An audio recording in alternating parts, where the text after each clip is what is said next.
Time for focus. Today we head to Tunisia, where the government is trying to retake control of rogue mosques. In some places of worship, radical imams have been encouraging the faithful to join jihadist groups. Now, Tunisian officials are actively monitoring what goes on inside mosques. How so? Our team in Tunisia went to investigate. Hussein went to the jihad 3 years ago. He now sits in one of the prisons of Bashar al-Assad. His family can do little but wait. My brother is gone. That's done, and there's nothing we can do to change that. However, the least we can do is to save the young people who are still here. They're brainwashed when they're 16 or 17 years old. They know nothing about life, yet the imam at the mosque tells them to go to jihad, God knows where. But they're just young men. They still have a lot to learn about life. This is Haïta Damen, a working-class area of Tunis. Marwan's brother was recruited in the mosques nearby. My brother used to go pray over there at the Bilal Mosque, and also over there, the Hamza Mosque. Taking advantage of state slackness after the revolution, radical imams took control of many mosques and encouraged the youth to leave for the jihad. Some locals even called mosques jokingly the travel agencies.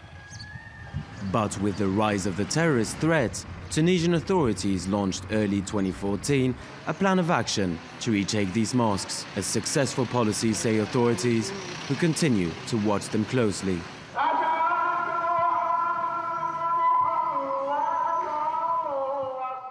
The man in charge of monitoring the mosques in the center of Tunis is Abdel Jafar Sultani. The regional preacher visits 2 to 3 mosques every day. The ministerial committee and myself, we visit places of worship.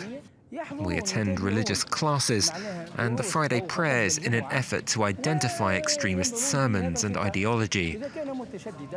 We also get reports from the police and from the faithful themselves. Today he is in the Al-Fatah Mosque.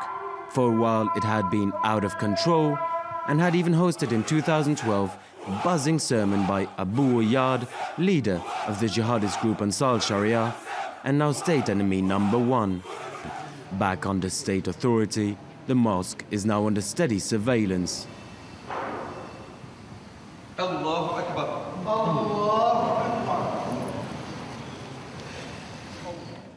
There's no doubt that the state and the ministerial committee have the authority over things religious.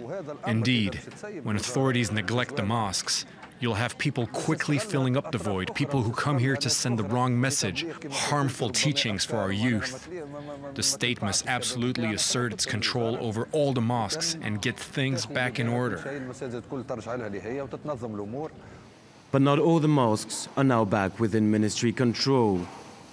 After those recovered from radical imams, the state will take on the 187 unregulated mosques. Spaces turned into mosques after the revolution without authorization. They grew like mushrooms all over the country and even in the city center of the capital. Here, no prayer tower, but a full house. Some must even pray outside. Converted into a theater under Ben Ali, this ancient place of worship was recaptured without authorization by this moderate imam.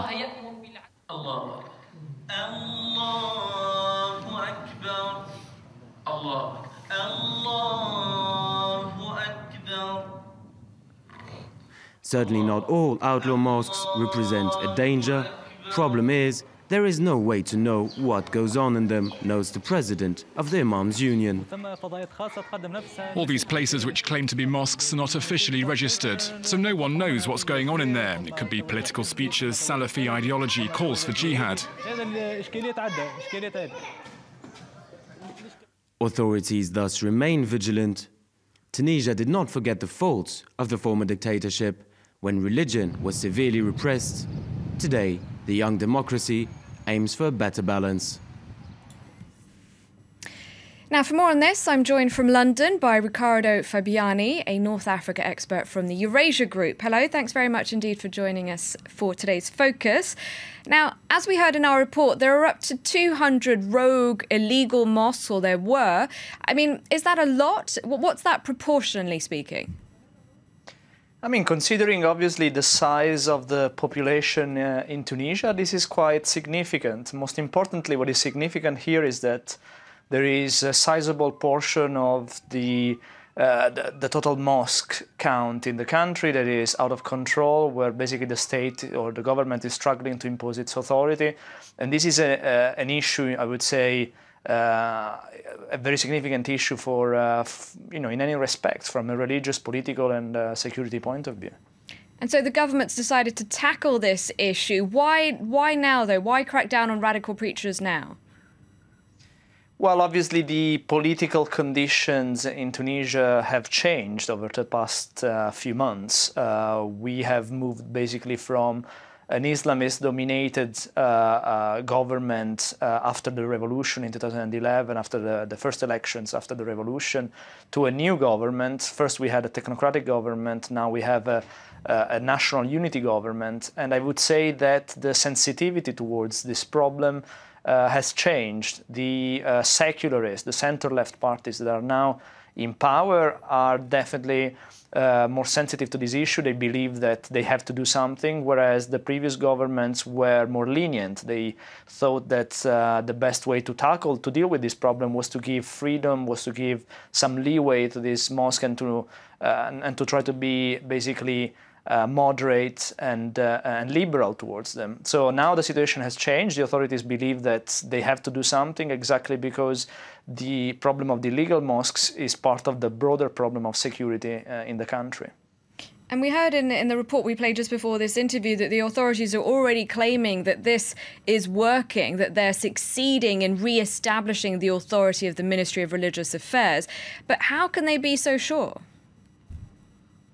I think this is, at least I would say, controversial. First of all, there is a problem here because the authorities are negotiating basically with the various radical or whatever self-styled preachers in these illegal mosques. Obviously, this is not going to work with every mosque, with every preacher. There's a limit to this strategy that is quite evident. And secondly, this strategy is, I would say, slowly working, but much more needs to be done.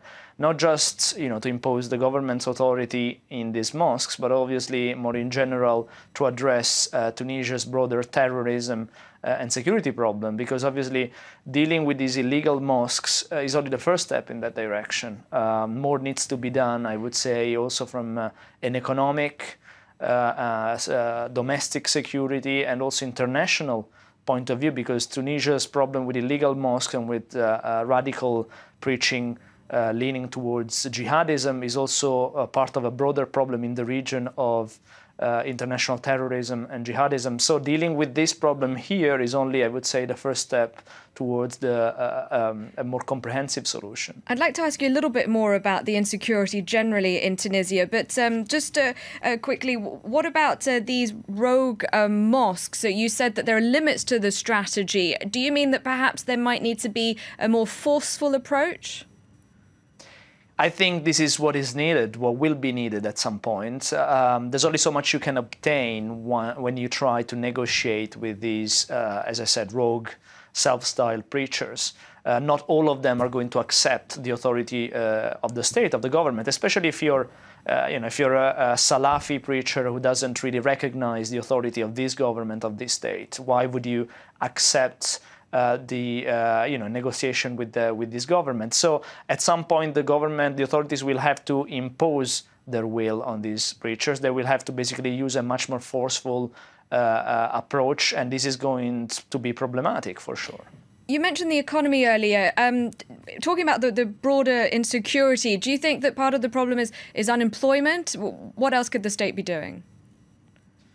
I think this is a very complex and multi-dimensional problem. There is definitely a religious dimension that is the one we have been discussing right now. There is an economic dimension to this problem.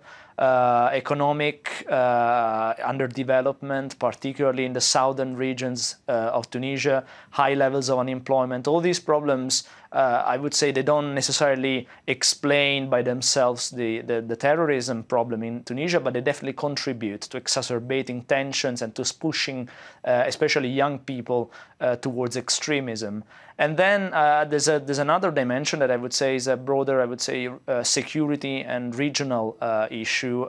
Tunisia is part of a region where jihadism and terrorism is spreading. This is not just a Tunisian issue, it's also an Algerian, a Libyan in particular issue. And you can't just deal with this problem in one country if the problem is also present in other countries that are neighboring with Tunisia. And there are obvious links and connections there that needs to be tackled.